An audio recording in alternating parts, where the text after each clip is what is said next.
Muy buenas a todos, mi nombre es Carlos Armando Sosa Hernández, soy estudiante en la Universidad del Sur de Mérida, Yucatán. En esta ocasión vamos a hablar sobre los temas vistos de arquitectura para las computadoras del docente Jorge Antonio Torres y vamos a explicar todo lo que hemos visto en el primer parcial. Lo primerito que vimos en el primer parcial fue generaciones de computadoras. Y bueno, eso se divide en cuatro generaciones, la cual es la primera generación, que fue de 1940 a 1956. Esta fue de características, las cuales son válvulas electrónicas, programación de lenguaje en máquina y tamaño grande y consumo de energía alto. Esto se refiere a que la primera generación de computadoras eran muy grandes y también consumían bastante energía. La segunda generación fue de 1957 y 1963. Estas sus características fue que reemplazaron las válvulas. El lenguaje de programación ya era de un nivel un poquito más alto, mejorado y las mejoras fueron en tamaño y eficiencia. Esto quiere decir a que se redució un poco el tamaño de las computadoras en la segunda generación, aunque al final de cuentas terminaban siendo unas computadoras bastante grandes y robustas. La tercera generación viene con características de circuitos integrados, disculpen, uso de sistemas operativos. En esta ya se implementaron algunos sistemas operativos y viene mayor velocidad y también se reducen un poco más las computadoras. Después viene la cuarta generación en la cual estamos ahorita, en la cual ya vienen microprocesadores, computadoras personales como laptops y también desarrollos de microcomputadoras. Esto fue lo que vimos en la primera actividad que hicimos, la cual es de generación de computadoras. Ok. Después viene una introducción a lo que viene haciendo el segundo tema, el cual es la unidad central del procesamiento del CPU. Este es un núcleo vital para cualquier sistema informático. Este se encarga de ejecutar las instrucciones que le demos al programa, realizar cálculos complejos y también coordinar operaciones del sistema. Esto quiere decir que pues la unidad central, el CPU, es la cual se encarga de hacer todo para que una computadora funcione correctamente. En esta actividad hicimos una tabla comparativa. En esto viene la definición del CPU, las partes principales, las funciones principales, las características, etcétera. Ok, entonces la definición, como les había mencionado, este es un componente principal de una computadora, la cual ejecuta las instrucciones del programa, realiza cálculos y coordina las operaciones del sistema. Esto es lo que el CPU ahora sí que es lo que hace que funcione toda la computadora, la unidad central de procesamiento, por así decirlo, o mejor dicho, como se debe de decir. Vienen también las partes principales, la cual es la unidad de control. Esta se le denomina como UC en su abreviatura, disculpen. Esta gestiona y controla las operaciones del CPU, decodifica instrucciones y coordina las demás unidades. Después viene la unidad aritmética de lógica. Esta realiza operaciones aritméticas y lógicas como sumas, restas, operaciones y comparaciones, entre otras más. Y de ahí vienen registros. Estos almacenan los datos temporales, mejor mencionados como datos caché, o también pueden ser en administrador de tareas, puedes ver las tareas que tiene y direcciones de memoria. Esto almacena datos e instrucciones temporalmente para acelerar el proceso, como les había mencionado, la unidad de memoria caché. Después vienen las funciones principales. Estas son la ejecución de instrucciones. Esta procesa y ejecuta instrucciones de programas, control de operaciones, es el que se encarga de supervisar y coordinar las operaciones de las unidades internas. Después viene la realización de cálculos. Esta se lleva a cabo operaciones matemáticas y lógicas necesariamente para ejecutar programas.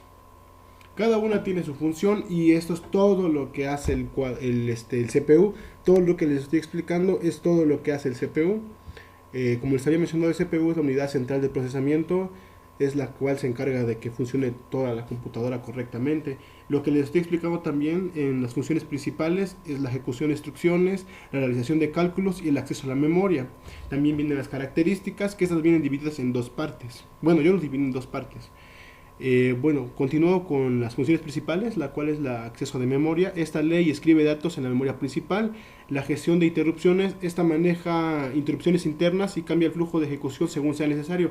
Esto quiere decir que si algún programa está yendo mal o alguna parte de la computadora está funcionando mal, lo que hace es que cambia el flujo según sea la ejecución, o sea que mejora, si está haciendo mal algún procesamiento, lo cambia a otro para que funcione mejor la computadora. Después viene la velocidad de reloj. En características, esta mide la velocidad a la que el CPU ejecuta las instrucciones. generalmente expresada en gigahercios. Esto más que nada viene más con el procesador también. Entre más bueno sea tu procesador, entre más hercios vaya, por así decirlo, no sé cómo explicarme bien, mejor va a funcionar la computadora, mejor va a funcionar su velocidad, su rendimiento. Bueno, vienen las características. En la arquitectura pueden ser arquitecturas CISC, como se lee Complex Instruction Set Computing, o RISC, Reduced Instruction Set Computing, entre otras. Estos núcleos, muchos CPU, bueno, en núcleos. Estas son muchas CPUs modernas, tienen múltiples núcleos para realizar simultáneamente. Esto quiere decir que las PCs más nuevas tienen diferentes núcleos para que, ahora sí que para que funcionen un poquito más eficientes y más rápidas. De ahí viene la memoria caché. Esta es la presencia y tamaño de la memoria. Esta afecta la velocidad de acceso de datos, dependiendo qué tan buena sea el CPU, por así decirlo. La tecnología de fabricación, esta indica el procesamiento de fabricantes de la CPU, incluyendo la eficiencia y consumo de energía. En conclusión, el CPU pues emerge como la piedra angular en la arquitectura de los sistemas informáticos, desempeñando un papel central en la ejecución de instrucciones, realizando cálculos y coordinación de operaciones. Su estructura interna está compuesta por unidades especializadas y registros. Permite un procesamiento eficiente de datos. Las características clave como la velocidad del reloj, la arquitectura del número de núcleos y la tecnología de fabricación impactan directamente en el rendimiento. Es como los había mencionado anteriormente, entre más buenos componentes tenga el CPU, más actuales también, pues va a funcionar una computadora bastante más rápida. Puede ser, por ejemplo, que tengas una computadora del año 2015, que tenga un procesador Intel Pentium, que tenga 4 GB de RAM y 120 GB de almacenamiento. Esta computadora actualmente te va a funcionar un poquito lenta ya, porque los programas y todo pues ya van pidiendo más recursos para la computadora. En cambio, una computadora, por ejemplo, una computadora que sea una i3 décima generación del procesador con 16 GB de RAM, con 520 GB de almacenamiento interno, pues obviamente te va a ir mucho mejor los programas en aquella computadora. Esto es más que nada lo que tiene que ver el CPU también. En conclusión, pues el CPU es una pieza muy importante para las computadoras. De ahí venimos con lo que sigue, que son dispositivos de entrada y de salida. Esos vienen divididos en dispositivos, como bien lo dice, de entrada, de salida, dispositivos bidireccionales, dispositivos de almacenamiento y otros dispositivos. Aquí también quise agregar otros más. En la actividad que nos dieron solamente eran dispositivos de entrada y de salida. Esos creo que ya todos los conocemos bastante bien. Pero en este caso también decidí agregar otros más. Son prácticamente, entran en lo mismo, pero vienen divididos en diferentes segmentos, como de almacenamiento y de bidireccionales. Obviamente, por ejemplo, en dispositivos de almacenamiento viene disco duro y memoria USB. Esos vienen siendo dispositivos pues ahora sí que de entrada. Entonces, vamos a entrar con los dispositivos de entrada. Como primero tenemos el teclado, el cual es el que permite ingresar datos mediante la pulsación de teclas. Después viene siendo el ratón, el cual es un dispositivo apuntador que detecta movimientos sobre la superficie.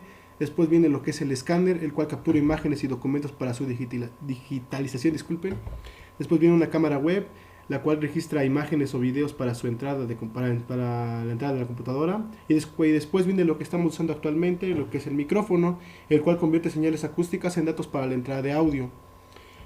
Y viene el dispositivo de salida, los cuales vienen siendo un monitor, el cual presenta información visual en la forma de texto o gráficos.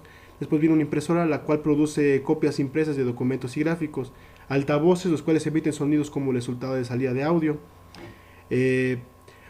Proyector, el cual muestra la visualización de la pantalla más grande. Y después viene la pantalla táctil. Esto de la pantalla táctil no entra en todas las computadoras, solamente es en algunas. Y específicamente más se puede ver en laptops o en computadoras de escritorio que no tienen CPU, por así decirlo, o el gabinete, que tienen todo automáticamente, lo tienen adentro del mismo monitor. Después vienen lo que son dispositivos bidireccionales, los cuales son los dispositivos USB. Esos pueden actuar como entrada y salida dependiendo del contexto que sea. Es como les acabo de mencionar. Yo lo mencioné más como de entrada porque es un dispositivo que lo podemos ingresar a la computadora, pero como dice aquí que puede ser salida también porque podemos extraer datos de ella. Después viene el disco duro, mejor discúlpenme, tarjetas de red. Ellos facilitan la comunicación bidireccional entre dispositivos, también como para conectar el internet, son las tarjetas de red. También vienen otras actualmente que se ocupan, que son memorias USB, que se llaman transmisores de internet, algo así, que son o transmisor Wi-Fi o receptor Wi-Fi, pero son de USB. Esos igual vienen como dispositivos de entrada. Bueno, después vienen los dispositivos de almacenamiento. Esos son discos duros y memorias USB. Almacena datos de forma permanente en el disco duro y la memoria USB proporciona almacenamiento portátil y removible. Esto quiere decir que podemos mover la información de aquí para otra computadora, etcétera. El disco duro pues es más complicado porque ya viene dentro de la computadora. Lo tienes que quitar y es una cuestión un poquito más difícil que extraer un disco duro. Se puede, claro que se puede, pero es un poquito más difícil porque tendríamos que abrir la computadora. En este caso, si es una computadora de escritorio, tendríamos que abrir el gabinete y si es una laptop, tendríamos que destapar la laptop. Entonces, pues es un tema un poquito más difícil de un disco duro. Los dispositivos como GPS y sensores, estos son dispositivos extra que son, bueno, el GPS recopila datos de la ubicación para la entrada y la salida. Los sensores capturan datos para un entorno para diversas aplicaciones. Y en conclusión, pues lo que les puedo explicar en todo esto que hemos visto, retomando desde el principio, lo cual vimos de que fue, pues para empezar vimos las generaciones de las computadoras, vimos también lo que viene siendo un cuadro de lo que es el CPU, y vimos dispositivos de entrada y de salida en este primer parcial. Los temas me han quedado muy en claro a mí, quiero mencionarles que sí he aprendido un poco más leyendo la información la cual me dio el docente y pues es bastante bueno que pues que se aprendan cosas nuevas, ¿no? Como viene siendo lo que es un cuadro comparativo de lo que es el CPU. En este pues aprendí bastantes cosas y conocí más el CPU, como las que le mencioné apenas. Después también vienen los dispositivos de entrada y de salida. Y pues bueno, esta sería mi exposición, o más que nada explicar lo que aprendí en el bloque 1 de la carrera. Y bueno, muchas gracias.